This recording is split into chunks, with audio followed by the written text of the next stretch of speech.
Hello, everybody, and welcome. It feels like it's been forever since I've seen all of you. Well, it has been, but it also feels. Yeah, I was thinking that too. As I came out here tonight, it's like, goodness, it's been like, was it like last month? Maybe like that's forever in a day. That was like last month. Man, if we don't do dad jokes, we have no jokes at all. Exactly, and we're not too funny with those either. Oh, now don't be so hard on yourself. It's all good. But no, in all seriousness, though, tonight we've got a fun show for you tonight. We're going to be kind of talking a little bit outside of the realm that we normally do. This is somewhat related to DJing, but maybe not as much as we do with some of the other shows. So we're going to have some fun tonight. And of course, as usual, make sure that you are throwing in your pieces of information to the chat room, because the show is only as good as you guys, because John and I are just like dropping the ball. Pretty much that's what it is. Yeah, you can tell when there's a topic that's really lame. Those are the weeks that John's in charge of the topic, and that means it's a sad. But that's not this week. No, this is a great topic that I came up with. I mean, Dan. No, wait. Yeah. Anyway, so we're talking hobbies tonight, gang, and this is something that for a lot of us, because of the downtime, we've had hobbies that we've been wanting to work on. We've had time to work on those hobbies. But Dan, what I really wanted to do is I wanted to go back, and I want you guys to share in the chat room some of the things that you did during these times we're talking about. As a kid, we would be doing. It was summertime, and it'd be like, I'm so bored. And she would say, go get a hobby, go do. So Dan, thinking back, as you were a child, back way yonder, what were some of your early things you did that would be considered a hobby? So I played video games a lot. So where I lived, I was out in the middle of nowhere as far as the country was concerned. I grew up on a dairy farm, so the nearest neighbor was walking distance, but not super close. And I lived kind of on a crazy turn, so my parents really didn't want me walking along this road, often, just for fear of the way people drove on it. So all my hobbies had to be around the house or around the farm. So a lot of times I occupied myself quite a bit with old Nintendo, Coleco, Atari, we're talking the old school stuff. Yeah. And that was a lot of my hobbies. My mother obviously wanted me to read a lot, and that just didn't work. I was not a reader. I liked reading comic books. We'd go to the library and we'd get stuff, and it was I shouldn't say comic books, but cartoon books, graphic novels. Heathcliff, Garfield, Family Circus, stuff where you read a page and it's done. That kind of thing. So I would read those occasionally, but I don't know. What about you?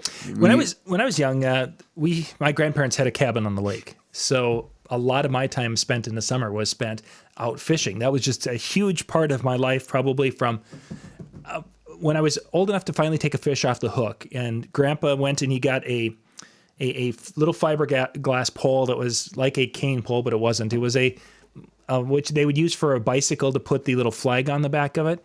I remember it being fiberglass, and if it would slide in your hand, you would end up with. But that's what I had, and it would flex, and it would do its thing, and there was a string tied to it and a little hook, and I'd fish off the dock, and I'd do this for hours at a time, which then I came to as my gear advanced and taking the boat out and such. So from probably first grade through my sophomore year of high school, fishing was a huge part of my hobby. But it wasn't one of these things where I would go to a lot of different lakes or anything. It was basically this one particular body of water, and you got to know it really, really well.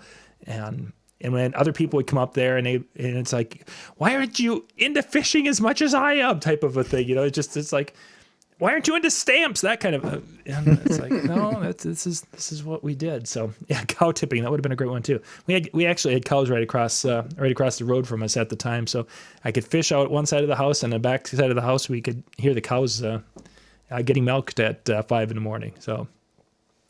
So that was that time, and then you get into that sophomore or the high school time, and then it was sports, and then it was all these other things that just became time-consuming things. So the hobbies of youth changed, and really during that time is when my love of music really started to take off. Well, I always appreciated and enjoyed. It was during that time where where the playing of music and enjoying that really became kind of a hobby that set off the DJ business, a couple of years later. Yeah, I kind of got into DJing in that in a completely different fashion. Like I always listened to the radio and I always kind of appreciated it, but I was never really cutting edge with what I was listening to. I was never like, wasn't one of those that was gonna somehow find some artist somewhere or listen to the radio at a weird time and catch something. In fact, I had an appreciation more for like the oldies and then, through my father listening to country music, but I never really liked it until high school. And so just kind of grew it at a different way. So by the time I came around to the idea of playing for everybody, it was actually because I had started working for a radio station and saw somebody else doing it. It was like, oh, that's kind of cool. Yeah. Yeah, I remember one of the first experiences of seeing someone in one of these small town radio stations. So you'd go to the little Ben Franklin, and right next door, there was the big glass window, and there was the announcer, DJ, what have you, making that. It's like, oh, that's so awesome. They're talking into this big microphone, and they can be all over the area, which was about 10 miles. Everybody listens to whoever the guy was. I don't remember what it was the name, but yeah, that was an influential moment for a person for that.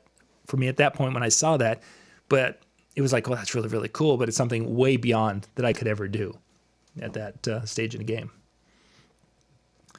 Dave mentions here that sprint car racing, and then had to give that up a couple of years ago. We actually, that's an interesting area and I want to kind of group that into automotive.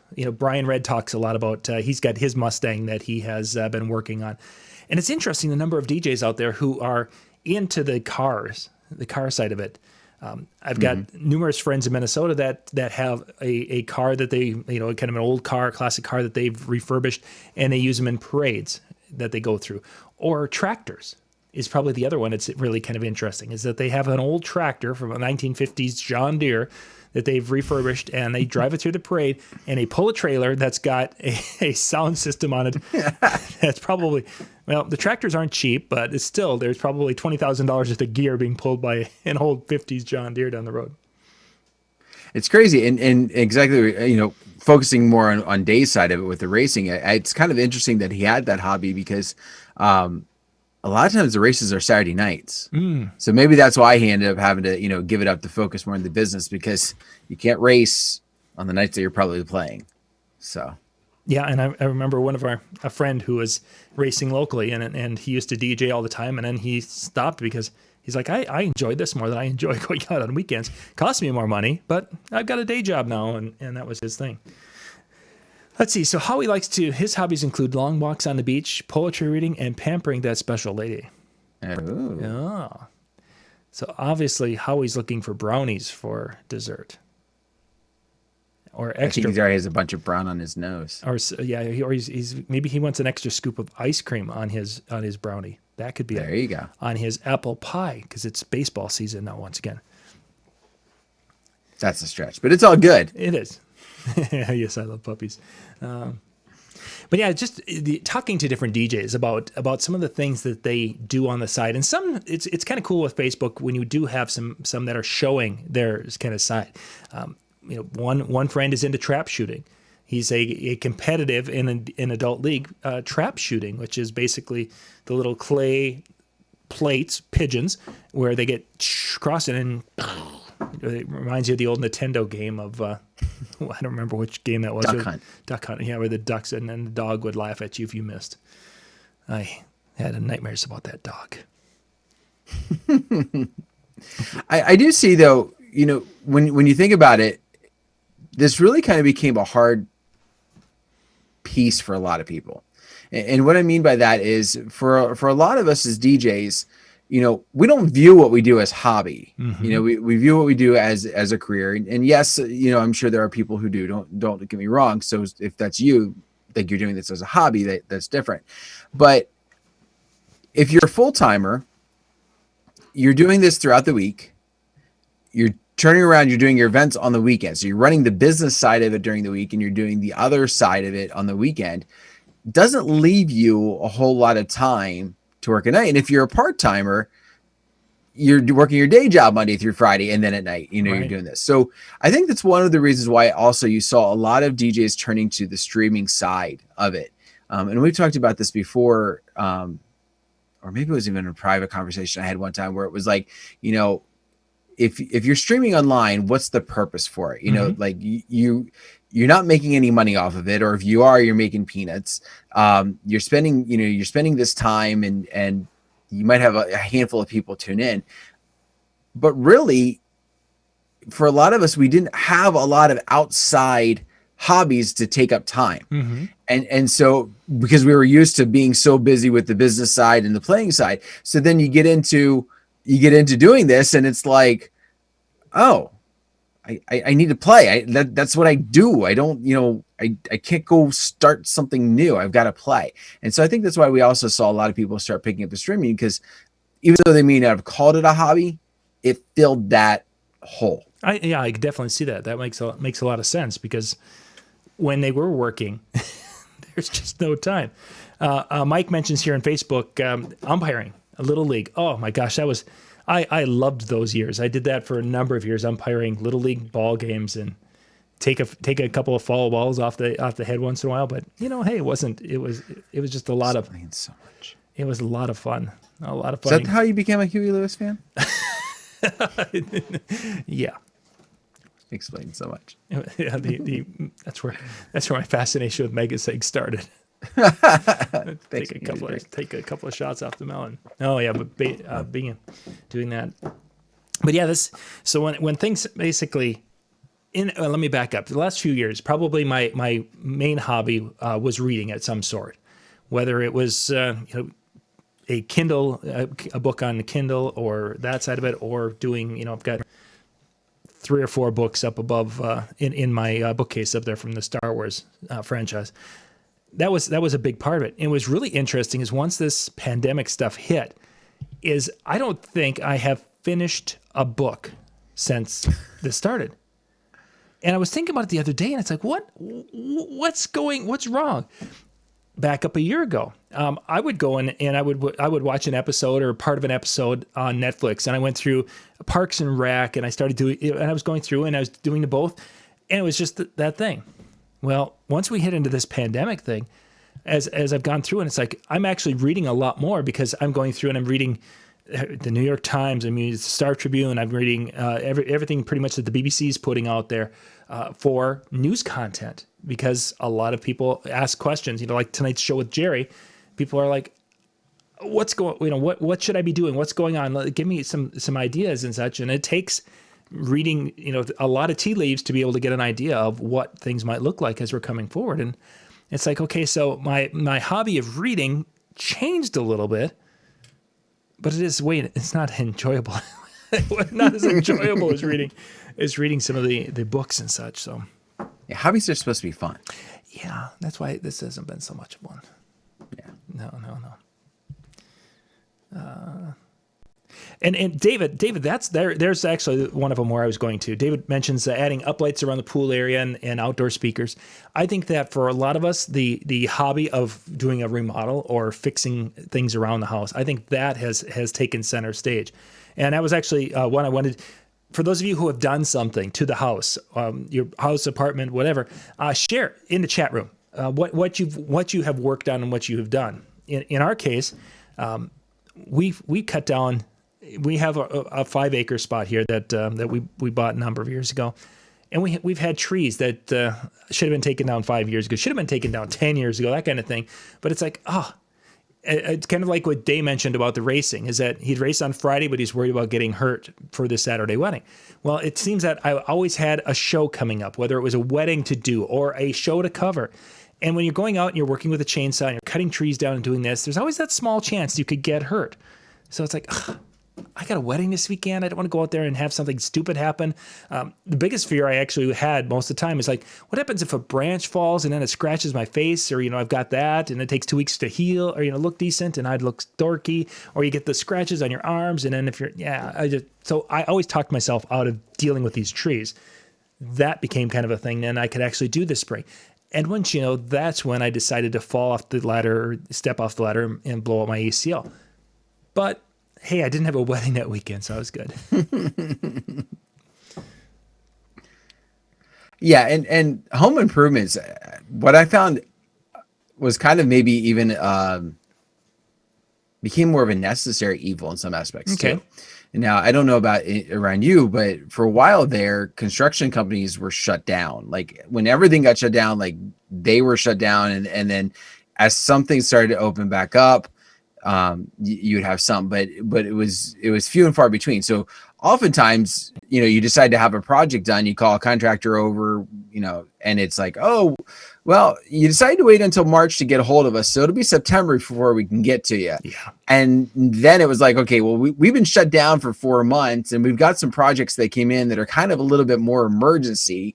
So it's not going to be September. It's now going to be next April before we can get to you. And it's like, even though this is indoor, like where you can work through the winter, yeah, sorry, it's I understand, and then it's like, okay, well, can you give me a name of some other people? Well, we could, but we know they're kind of in the same situation because they've been sending us stuff.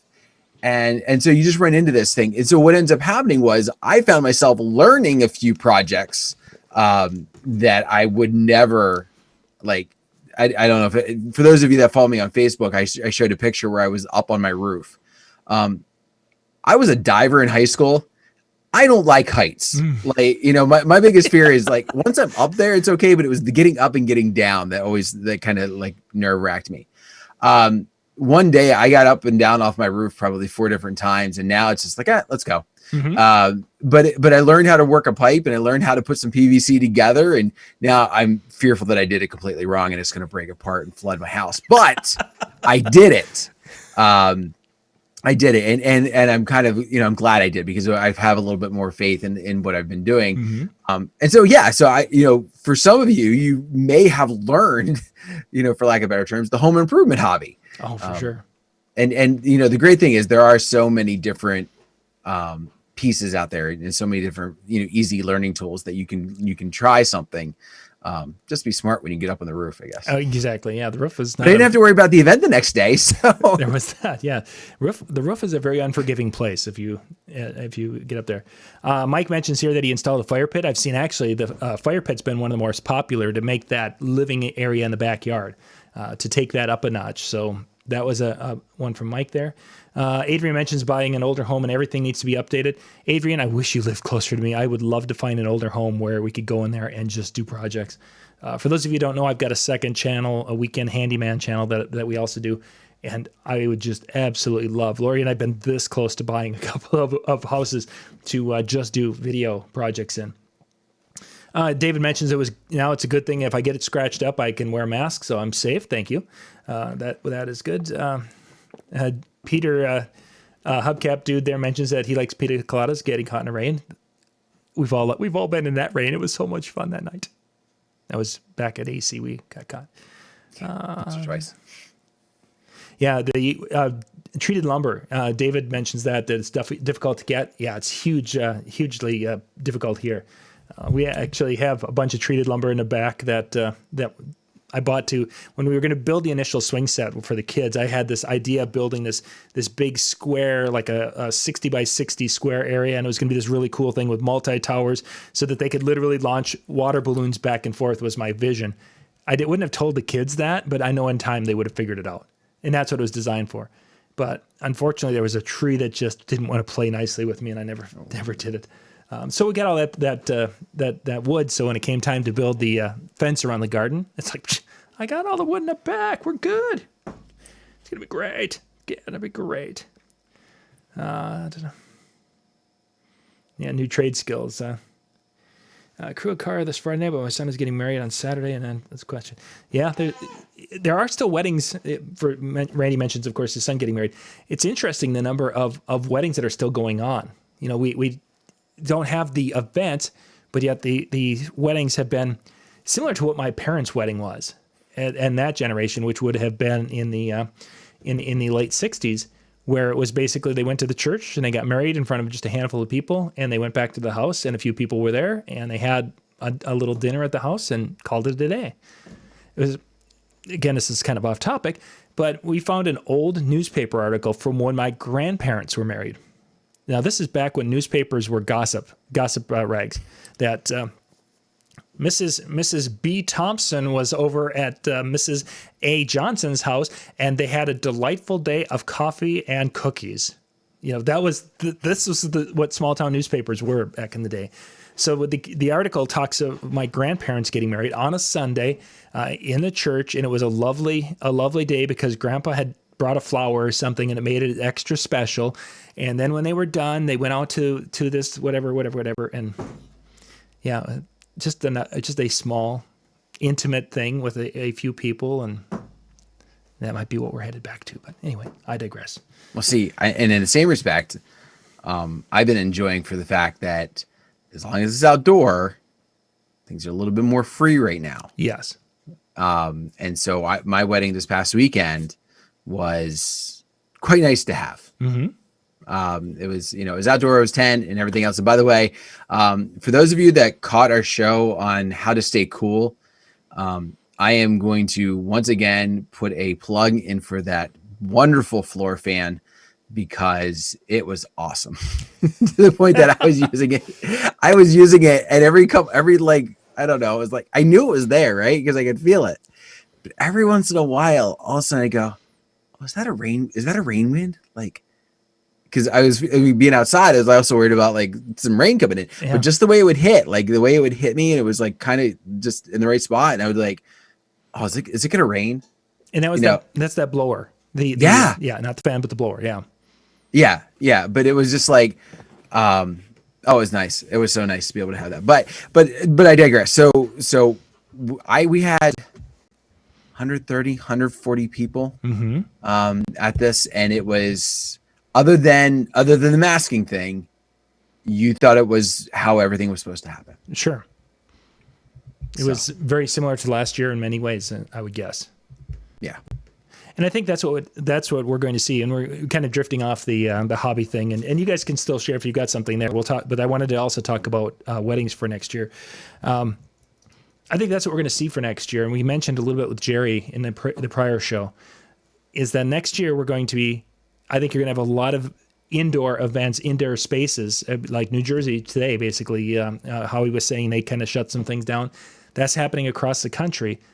Outdoor things where there can be under a tent, there can be the air circulating and different things such as that. I think we're going to be seeing 2021 be the summer of outdoor weddings. Yeah. It's going to be a huge difference with that. Somebody asked about the blower. I'm going to put the link in I'm going to put an Amazon link here in the description or in the comments area. I believe it was a Lasco, wasn't it? Isn't that the one you had, Dan? Yeah, Lasco. Yeah. Yep. So that's the one that Dan had that he was using. That's actually when we had to do an outdoor service for my brother-in-law who had passed away here early in July. And we had those types of fans also. And we had one of those about 10 feet back from my mother-in-law aimed at her, 90-year-old in 102 degree heat index type weather outside. She was in the shade. She had that fan going on her, and she came through it in the middle of the afternoon like a trooper. So that fan, if you're interested in having a fan that you have to keep it a little ways away because they do make a little noise. They're not super quiet. That one's pretty quiet. Okay. So that one is pretty good. The link that you have, it initially takes you to the first one, was like a smaller one. The next one over, like the $69 one, is the one that I got. Okay. Like with that, I only had it like on one. Like I didn't put it up. So you had it on low. So I just had one. But on one, I was getting plenty of air, and I didn't have it way far back. I had it close enough that it was kind of, I had it tucked behind something so that the guests couldn't see it. But so it was within 6 feet from me, 8 feet from me, maybe, and angled up, so it was kind of hitting me like arm. I didn't want to hit my face, especially if I grabbed the microphone. And if you, like I said, I didn't hear it running. Mm-hmm. Even at moments where music was low, like I never heard the thing. Brand new, could make a difference, in 6 months or whatever. But definitely recommend that with what we're going to be going into. Mm-hmm. And some of you are like, well, I don't do outdoor weddings. As John said, next year, that's probably what's going to be, because your area is going to open up to them before it opens up to something else. Yeah. Yeah. And Dave mentioned, of course, that how, the COVID doesn't like tents. It's really, there's today, then a published article, was it NPR? One of the infectious disease experts here in Minnesota had talked about that he's seeing that a place needs to be able to have air exchange when there's people in a space. It has to be able to do it 12 times or more an hour to have effectively sucking out any aerosols and such. Obviously, if we're outside and the tent isn't super sealed up, which most of them aren't, you're going to have that natural flow of air, and that certainly would help that whole process. But if you have people on top of each other, there is that. How they're going to deal with the social distancing is going to be someone else's problem. That's for sure. As we go down the line. Oh, it's interesting. For those of you on Facebook, you did not get to see that Amazon link because Facebook blocks it. So that was interesting. So yeah, only those of you on YouTube got to see that link of the fan. So let's talk a little bit more. You've had a couple of events here. What kind of things have you been seeing? What kind of things have you been hearing from guests and such when it comes to having events again?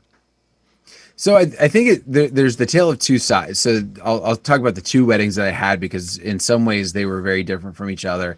The first one was towards the beginning of July. So it was like July 10th. Yeah, July 10th. That one, things are starting to open.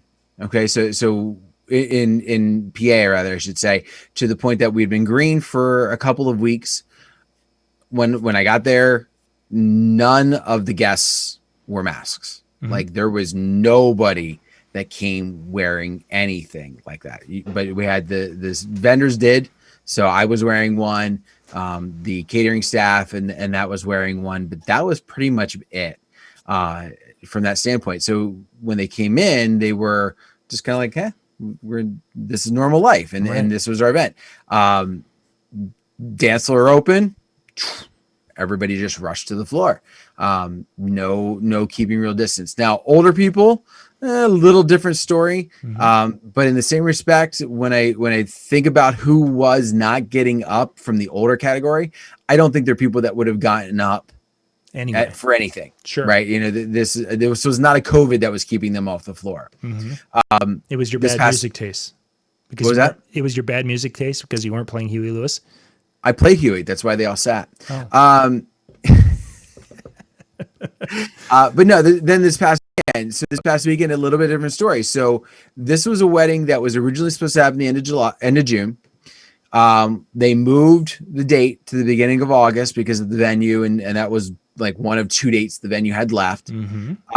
And then the middle of July, 2 weeks before the wedding, our governor decides, if it's indoor, have a maximum of 25 people.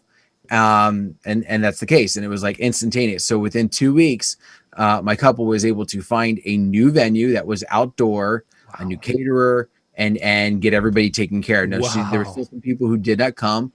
We streamed the event for some people that did not, that were not able to come if I think I even had a couple DJs that tuned in. The quality was horrible because my cell had like a 1 megabyte upload max during the thing. So it was pretty rough. But for that wedding, people came in masks, and the venues, like, as you walked into the ceremony, like, garden area, they had a bottle of hand sanitizer and masks for any guest that wanted to have them. And so there were some people that grabbed both. Like, if they didn't have a mask, they grabbed a mask, put it on. But then as they got into the ceremony and they sat down, like, stuff came off, got into cocktail, that kind of stuff disappeared.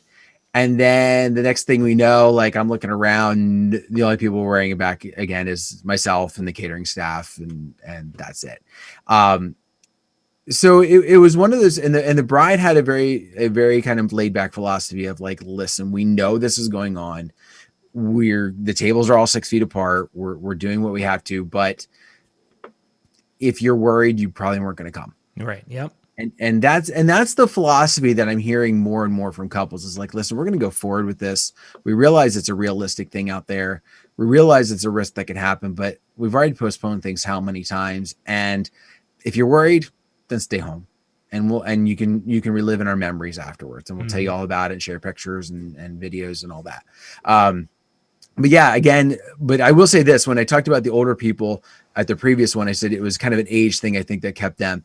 This crew didn't have anybody that was in the elderly. There was some older, but I wouldn't say elderly. Right. And they kind of stuck away, which kind of surprised me. Like I was starting to try and do some cross-generational and some older stuff. And I got a couple to come out, but a lot of them just stayed back. And it was the younger crowd that came to the dance floor. And even when I would play a slow song that, I think I played Nat King Cole, Unforgettable. One of those songs that Right. Yeah. they're going to come up with their wife or their husband, they're going to come up. No, they didn't even get out of their seats. Like they were content on staying where they were by each other and not coming near the floor. And the younger couples were having at it the whole night. So it's what I'm noticing is the attitudes of the people, the way that they're going about it is very dependent upon the length of time that somebody's been in that situation. So for the July one, we'd been green for about a month. So like the thinking of having to wear anything in a wedding was null and void. This one, more frequently, more recent, especially with the change in venue, they all came wearing them. So I just feel like we're going to see that. I think the more removed you are from when you first get that freedom, the more lax some of those precautions become.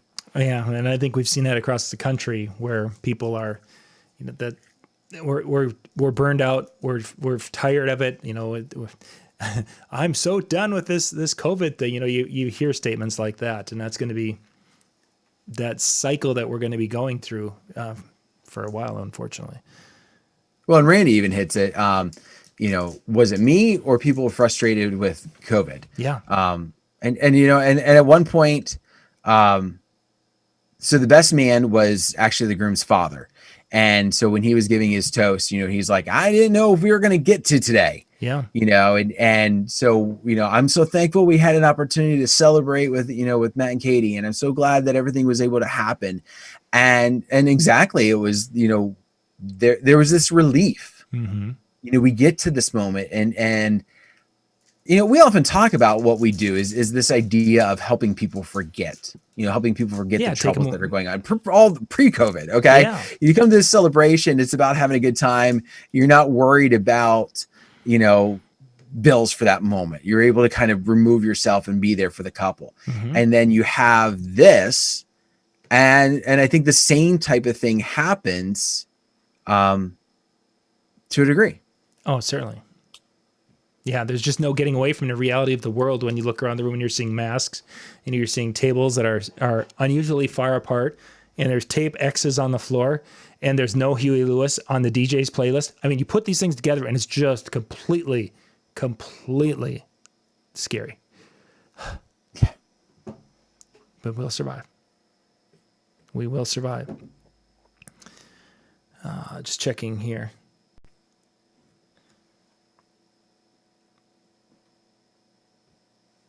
I will say, as you're looking through this, a couple ideas. I mean, we're just talking about everything tonight. We talked about hobbies. We're talking about events. Obviously utilizing a request system very similar to what we had with Brandon when we talked to him a few weeks ago, is a great option. Putting those notes out there and making that. You're still going to have guests that are going to potentially come up to you. I was actually getting away from using a facade, like. Mine was kind of, I was like, all right, you know what? I'm not going to use it. I don't need it as much anymore. It's big, it's bulky. It's, it's a pain in the butt sometimes to set up and take down. I'm now to the point where I'm putting it back up. Yeah. Just to create that barrier. And I thought you, excuse me, from the pictures I saw, you were adding a little barbed wire to the top. That was a great touch. Spikes. Because otherwise they put the hand on it and then they lean into you and it just goes crashing into your system. You're best with the spikes. Yeah, I understand that. That makes more sense. Now I understand the picture I saw. Barbed wire is too hidden. You got to go for the flashy. You want to make sure it's really. You got to make sure they'll remember it. Exactly. So the calls. Let's kind of go that direction. Inquiries. It's interesting how the inquiries we're doing. There was a smattering, and then you get all of a sudden a rush. There was a period when Minnesota first started to open back up, and they allowed people back into bars to dine and to buy beverages inside. It was like things went crazy. I ended up during that first week, I booked 2 August events, which those events had moved. 2 new ones came in and booked for those dates. And I had people who were inquiring into September and October and next year. And it was like I had 10 requests for information, and the 2 bookings within that 8-day period. It was just like, wow, this is really, really cool. And then things started to change in the southern states and things went sideways, what have you. When do you think we're going to see a rush? And maybe some of you are still seeing some inquiries, but yesterday I had one and today I had one. Otherwise, I hadn't had a request for information or even an inquiry of somebody kind of really clicking through for almost 10, 12 days. So mine are picking up big time right now. Really? Mine were holding off, and I wasn't seeing a whole lot of new things coming in. It was, kind of finagling stuff. Or if I did, it was, hey, by the way, we had to change our date, and now our DJ is saying he's not available. And, those kind of things. Yeah. So I am seeing stuff coming out. I just yesterday had someone who reached out for a 2022. Which I was just like, it took me by surprise because I was still preparing for the 2021 stuff. And after this year, you're kind of like, anything for next year. And you're like, oh, 2 years. All right, we can really talk now.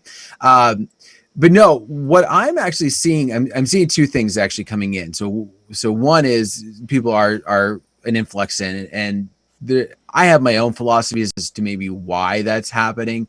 Why we're suddenly seeing those rushes, and not just because we're opening, but because of what's allowing things to happen while we're open. Like you can be romantic at a restaurant because you can be in a restaurant, those kind of things. But anyway, what I'm starting to see is a lot more last minute. Yep.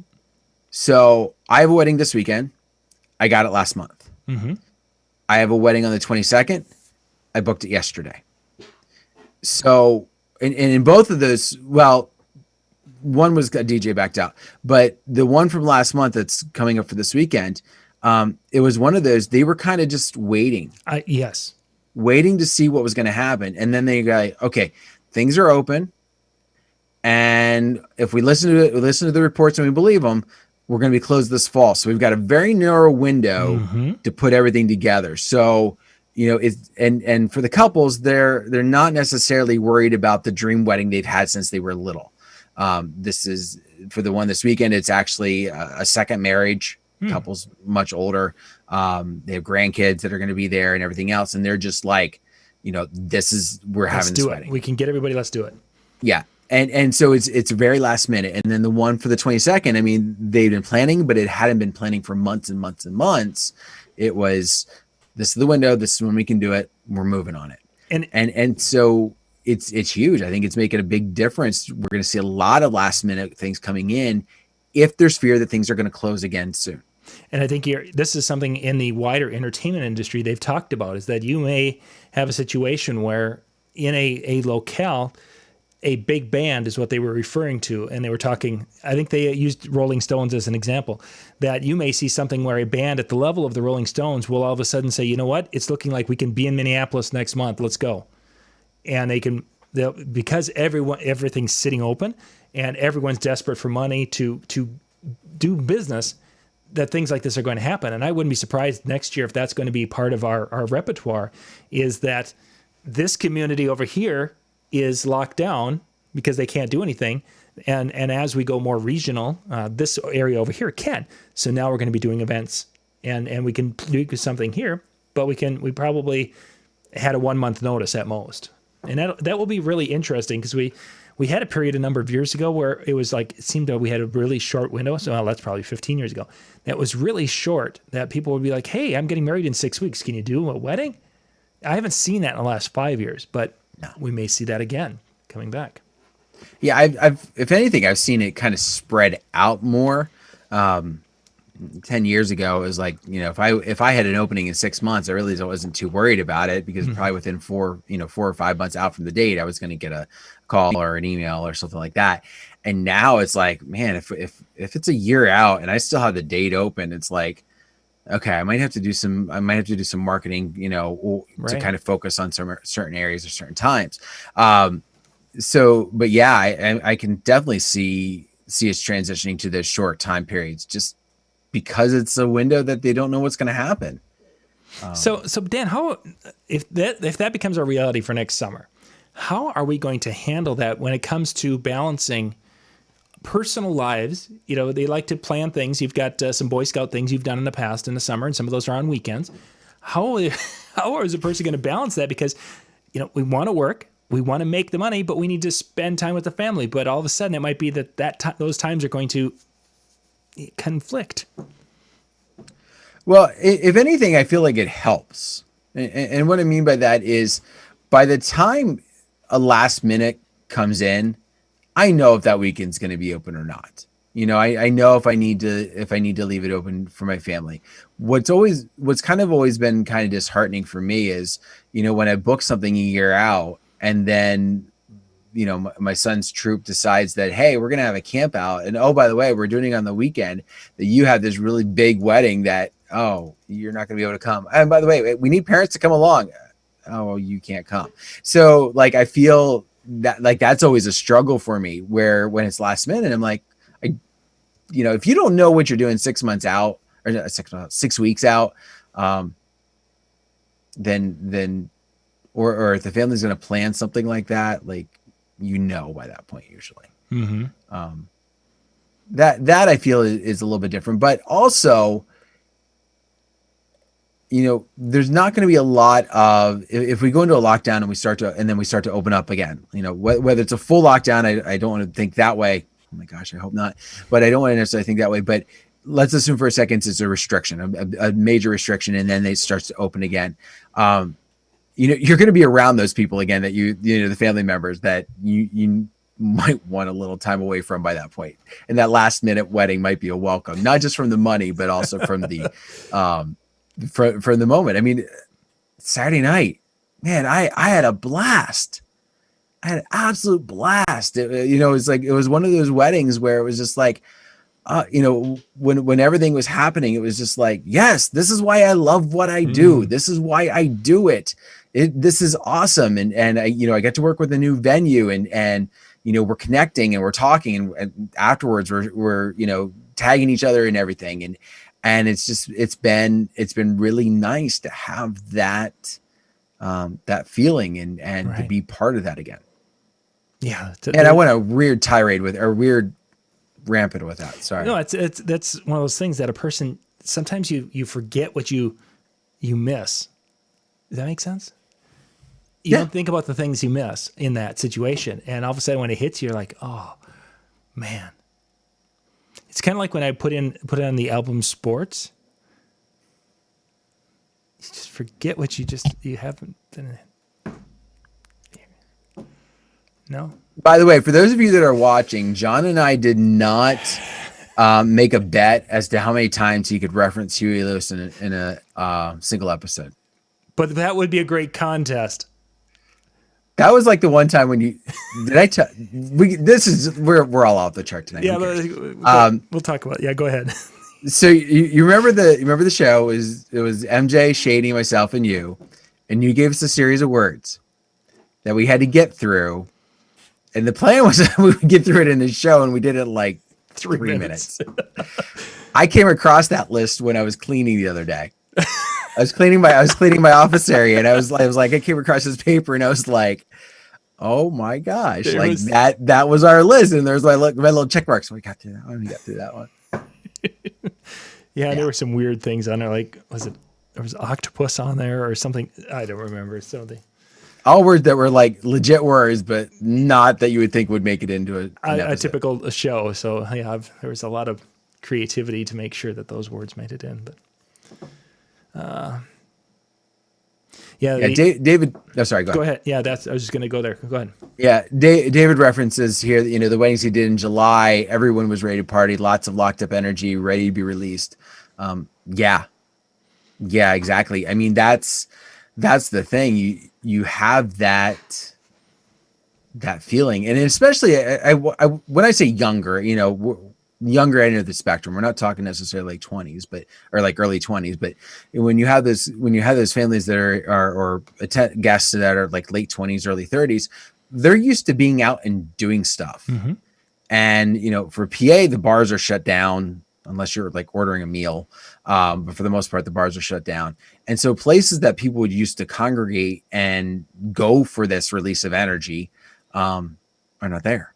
Yeah. So wedding becomes even more of a, we want it. We need to have it. Let's go. Yeah, and the excitement level just changes tremendously.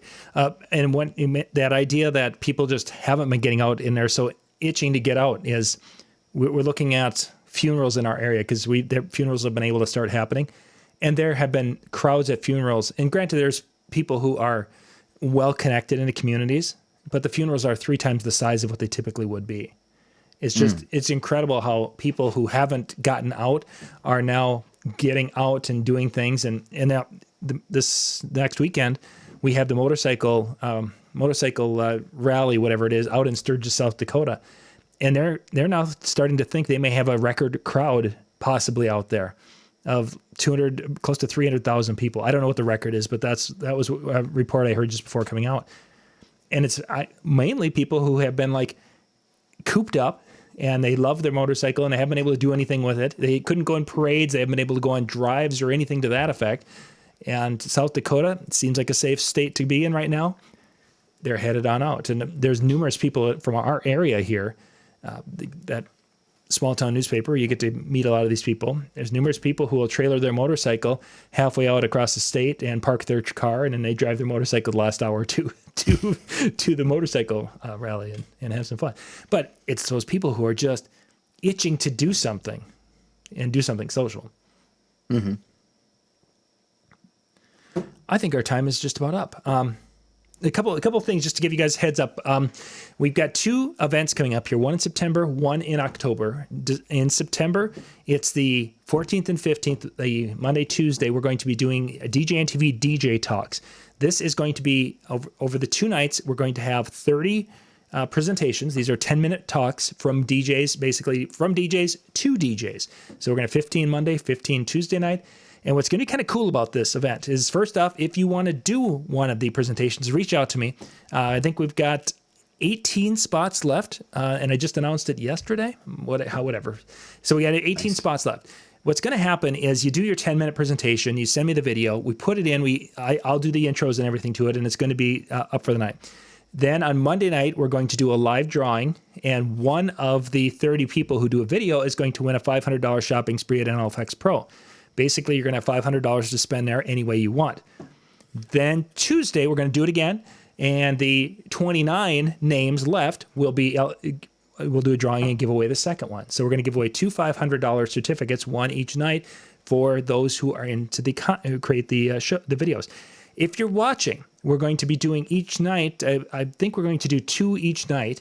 We're going to do $100 shopping sprees at NLFX. So if you're with us, we're going to do one of those things that, in the chat, put the word whatever it is, and then we'll grab those names, and then we'll do a drawing quick and such on the chat.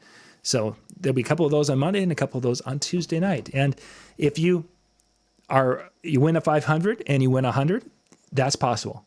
And we're just encouraging everyone to be involved. The only person who is not going to be eligible, and this is myself and probably Ben Stowe. That we're the only ones who aren't going to be doing that. So that's going on September. Then October, we're going to be doing the DJ and TV Virtual Expo. This is an event that our DJ and TV insiders, you guys will all be able to get into that as part of your membership. There will be a fee for those of you who are not an insider to be into that. And then for those who are buying the ticket for the event, there's going to be a certificate that you can use. So you can go and use that. Basically, the money that you spent on a ticket will be able to be put towards purchases of gear from NLFX Pro. So you're not going to, if you're going to say if you were debating about buying something, NLFX is going to have some great deals on gear, expo, DJ convention type discounts on some gear. Plus, you're going to have this $100 gift certificate. I think that's what we're aiming for right now. It may change, but that's what we're aiming for, so that you can go and apply that towards a purchase and get yourself a really, really good deal on some gear. So nice. That will be happening. Those will be 2 nights, the 12th and 13th of October. And the virtual expo will be about half-hour presentations from a lot of the folks that have done seminars and such at the different conventions. We'll be getting the lists of names and such up, because I think I've got 10 of the 20.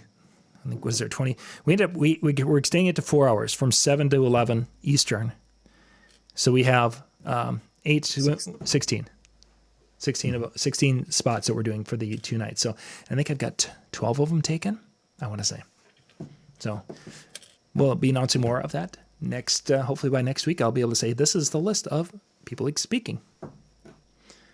And what makes it even better is the fact that if you think about, like, one of the biggest complaints sometimes you hear about like different expos is, oh, so-and-so presented on that earlier this year at this conference, and I saw them there do that. Yeah, there won't be that. And that was one of the big things when people are asking, it's like, oh, what should I do for a topic? It's like, okay, I want something new that hasn't been talked, a new presentation, only 30 minutes. I don't want it to get too long and be this big drawn out thing. And I wanted something that they're not going to be putting online. So it's not like they're going to put it up, it'll be on our things Tuesday. And then the next day it goes onto their channel. I don't want that to happen. Maybe someday it'll go on their channel, but I want to make it so that it's something that has value to those people who are watching, that it's newer, updated and modified and set for the needs of DJs this fall. Cool. Yeah. So block right now, September 14th and 15th, and October 12th and 13th. And those links, if you go to djntv.com, you can see those 2 links right in the menu for going to the show pages. Nice. Yeah. Just checking the chat. Looks good there. Let's see. Tomorrow, Ben Stowe. We got Ben Stowe, and then we're going to be coming back with Jay and Brian. We actually had an interesting show tomorrow night, and I can't think of it. I've got to check now. It's the Ben Stowe. I wanted to. We were digging into a question someone had. Oh yes. Okay. So what we're going to dig into tomorrow night with Ben Stowe is the idea that you have a live musician for the ceremony, and what types of pieces you need to make sure that you can have live musicians. And we're going to give Ben different scenarios with live musicians of what type of instrument and how you'd handle this and how you handle that, how to do it without breaking the bank is really what we're after. Do it correctly without breaking the bank. Because, Ben will say, well, if you have this Midas, 3,000 channel board, and it's like, yeah, who can afford that thing? Not me. No. I don't even think Midas makes a board. I should have said something else, but that's the first thing I thought of. It's all right. Personas. No. It sounded good. It did. So you said it didn't make one. Yeah. Well, they might make one. I'm not sure. You could find it for you if they did. David, if I could make that happen, that would be so awesome. Having Huey Lewis play halftime of the virtual. Not done anything better. Yeah, that's true. Although if I could get Sammy Hagar in a circle to play, that would be a really close second. That would be really. You should just try it. Reach out. I could just to say, hey. What I'd probably end up doing is I'd probably end up getting Huey sending a video up of him doing armpit, music, and it'd be still awesome, but it would be less than what one would expect.